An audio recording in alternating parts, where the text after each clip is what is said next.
예후의 제7년에 요아스가 왕이 되어 예루살렘에서 40년간 통치하니라. 그의 어머니 이름은 시비아라 부엘세바 사람이더라. 요아스는 제사장 여호야다가 그를 교훈하는 모든 날 동안에는 여호와 보시기에 정직히 행하였으되 다만 상단들을 제거하지 아니하였으므로 백성이 여전히 산당에서 제사하며 분향하였더라.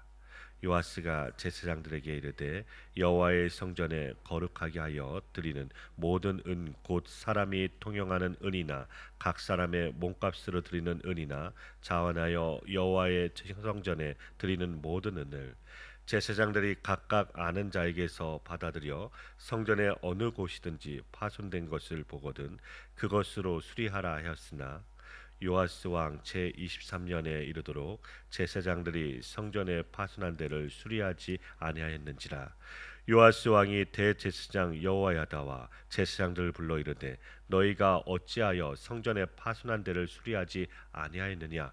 이제부터는 너희가 아는 사람에게서 은을 받지 말고 그들이 성전의 파손한 데를 위하여 드리게 하라. 제사장들이 다시는 백성에게 은을 받지도 아니하고 성전 파손한 것을 수리하지도 아니하기로 동의하니라. 제사장 여호야다가 한 궤를 가져다가 그것의 뚜껑에 구멍을 뚫어 여호와의 전문 어기 오른쪽 곧 제단 옆에 두매 여호와의 성전에 가져오는 모든 은을 다 문을 지키는 제사장들이 그 궤에 넣었더라.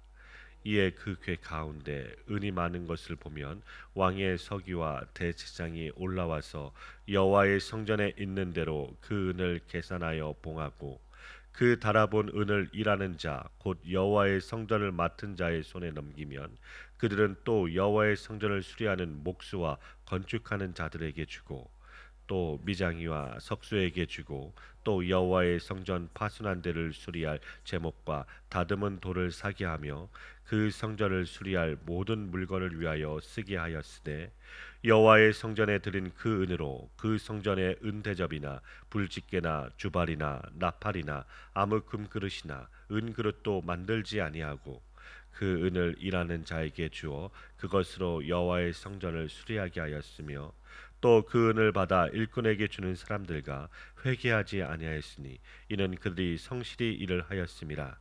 속건제의 은과 속죄제의 은은 여호와의 성전에 드리지 아니하고 제사장에게 돌렸더라. 그때 아람 왕 하사엘이 올라와서 가드를 쳐서 점령하고 예루살렘을 향하여 올라오고자 하므로 유다의 왕 요아스가 그의 조상들 유다 왕 여호사밧과 여호람과 아하시아가 구별하여 드린 모든 성물과 자기가 구별하여 드린 성물과 여호와의 성전 곳간과 왕궁에 있는 금을 다 가져다가 아람 왕 하사엘에게 보냈더니 하사엘이 예루살렘에서 떠나갔더라. 요아스의 남은 사적과 그가 행한 모든 일은 유다 왕 역대지략에 기록되지 아니하였느냐. 요아스의 신복들이 일어나 반역하여 실라로 내려가는 길가의 밀로 궁에서 그를 죽였고 함께 읽겠습니다. 그를 쳐서 죽인 신복은 시므아스의 아들 요사갈과 소멜의 아들 여호사바드였더라. 그는 다윗성에 그의 조상들과 함께 장사되고 그의 아들 아마샤가 그를 대신하여 왕이 되니라. 아멘. 오늘 말씀의 요아스는 아달랴에 의하여 죽임을 당할 뻔하였습니다. 그런데 여호야다의 아내이며 요아스의 부모가 요아스와 그 유모를 자기 침실에 숨겨 주었었습니다. 그래서 이 요아스는 죽음에서 피하게 됩니다. 그리고 요아스는 한 살 때부터 여호야다 제사장의 손에 의하여 성전에서 길러졌습니다. 요아스는 어려서부터 여호야다의 말을 들었습니다. 마치 아버지와 같았고요, 스승님과 같았다라는 것입니다. 요아스는 그런 여호야다의 교훈을 받아 자랐고 7살에 드디어 왕이 되었습니다. 오늘 본문 1절부터 3절 말씀입니다. 북이스라엘 예후가 왕이 된 7년에 요아스가 남유다의 왕이 되어 40년을 통치하였습니다. 그의 어머니 부엘세바 사람 시비야라고 기록되어 있습니다. 부엘세바는 아브라함과 아비멜렉이 맹세한 우물이 있는 곳입니다. 야곱과 이삭도 다 관련이 있는 장소임을 봅니다. 이곳 출신의 시비야가 요아스의 어머니임을 밝히므로 아달랴와 다름을 보여주고 있는 것입니다. 이처럼 왕의 등극 공석에서 그 어머니를 언급하는 이유는 어머니의 영향력이 컸기 때문입니다. 다시 보면 1절부터 3절 말씀을 보시면 요아스에 대하여 평가하기를 제사장 여호야다가 교훈하는 모든 날 동안에는 여호와 보시기에 정직히 행하기는 하였지만 다만 산당을 제거하지 않았기에 여전히 백성들이 그곳에서 제사하며 분향하였습니다. 이스라엘의 산당은 성전이 지어지기 전에 여호와께 제사와 분향을 드리기도 하였던 곳입니다. 그런데 이런 산당은 이방 종교화가 되기 시작하였습니다. 이방의 종교들도 자신들의 신들에게 제사를 드리고 분향을 하기 시작한 것입니다. 그러므로 산당을 제거하지 않으면 이스라엘 백성들은 우상 숭배로 기울어질 수밖에 없음을 보게 되는 것입니다. 본문 4절부터 6절 말씀입니다. 요아스가 제사장들에게 성전에 드리는 것으로 성전을 수리하라고 하였는데 제대로 되지 않았습니다. 제사장들이 각각 아는 자들에게 받아서 성전에 파손된 것을 수리하라고 하였지만 무엇인가 제대로 돌아가지 않았던 것입니다. 솔로몬이 성전을 지은 지 약 120년이 지났습니다. 그리고 아달랴는 바알과 아세라를 섬기는 자였기에 성전을 돌보지 않았습니다. 그래서 파손된 것을 수리하라고 요아스가 말했지만 왕이 된 지 23년이 되어도 제대로 되지 않았습니다. 그래서 다시 명령을 내립니다. 7절부터 16절 말씀입니다. 성전 수리가 제대로 되어가는 것을 봅니다. 성전 수리에 들어갈 돈과 제사장에게 돌아갈 것이 구별되었습니다. 그리고 수리를 맡아서 책임을 진 자들이 아주 정직하고 성실하게 일하였습니다. 이렇게 성전의 수리가 잘 진행이 되었으면 하나님께서 복을 주시어 그것이 마땅할 텐데 갑자기 적이 쳐들어오게 됩니다. 그러자 이 요아스가 어떻게 하였습니까? 17절부터 21절 말씀입니다. 요아스가 정말 여호와를 사랑하여 성전을 수리하게 한 것이 아닌 것을 보게 됩니다. 여호야다가 살아있는 동안 여호야다의 교훈을 받았기에 그런 일을 한 것입니다. 그러므로 아람 왕 하사엘이 가드를 쳐서 점령하고 예루살렘으로 올라오니 유다의 왕 요아스는 여호와의 성전과 왕궁의 금을 다 가져다가 아람 왕 하사엘에게 바치게 됨을 봅니다. 그리고 하사엘이 예루살렘에서 떠나갔습니다. 그리고 그 남은 행정은 역대 지략에 기록이 되었고 요아스의 죽음은 신하들의 반역에 의하여 죽임을 당합니다. 그런데 요아스를 죽인 이유가 분명하지 않습니다. 요아스의 죽임당한 이유는 역대하 24장에 나와 있음을 보게 됩니다. 역대하 24장에서는 요아스 왕은 성전 수리와 번제를 여호야다가 세상에 사는 동안 잘 이행하였다고 합니다. 그런데 여호야다가 죽게 됩니다.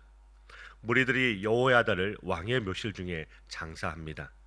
요아스 왕은 그동안 왕이면서도 제대로 왕권을 휘둘러 보지도 못하였다는 억울함이 있었던 모양입니다. 그래서 완전히 정책을 바꾸어 버립니다. 여호야다 제사장이 죽고 나서 유다의 방백들이 왕에게 와서 절하며 청원을 하게 됩니다. 그 청원의 내용은 여호와의 전을 버리고 아세라 목상과 우상을 섬기는 것입니다. 그러자 왕도 그들과 함께 우상 숭배로 빠지게 됩니다. 이 죄로 인하여 유다와 예루살렘에 하나님의 진노가 임하게 됩니다.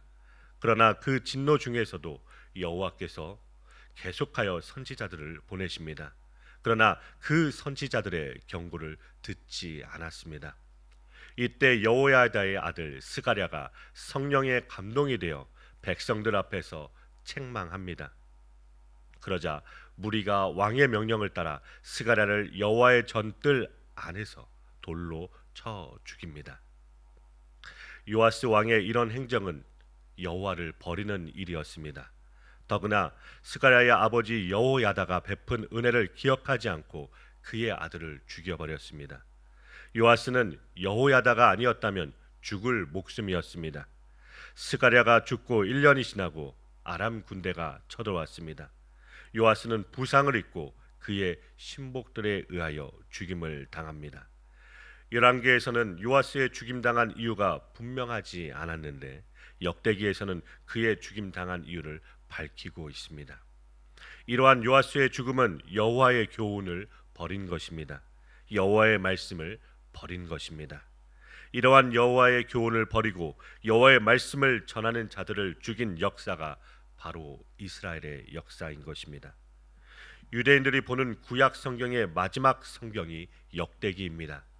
그러므로 구약 마지막 성경 역대기에 나오는 순교자 사가랴를 말한 것은 구약 성경 전체에서 여호와의 교훈을 전한 참 선지자들을 죽인 것이 이스라엘의 역사였다라는 것입니다.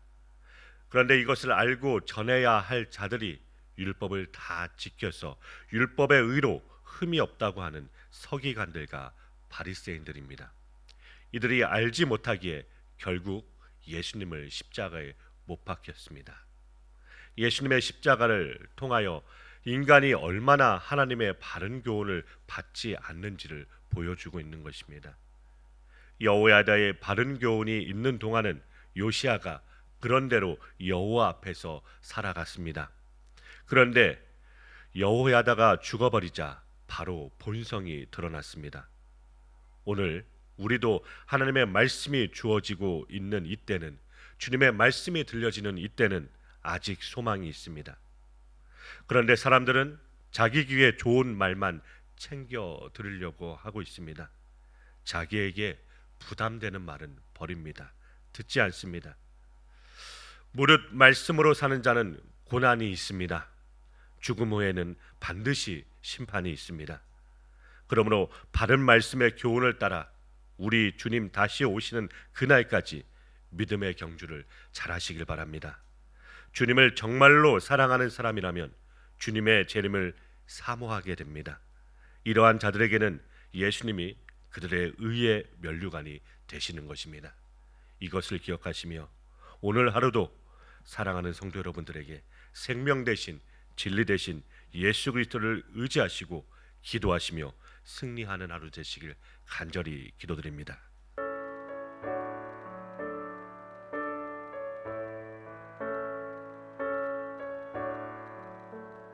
내 모든 시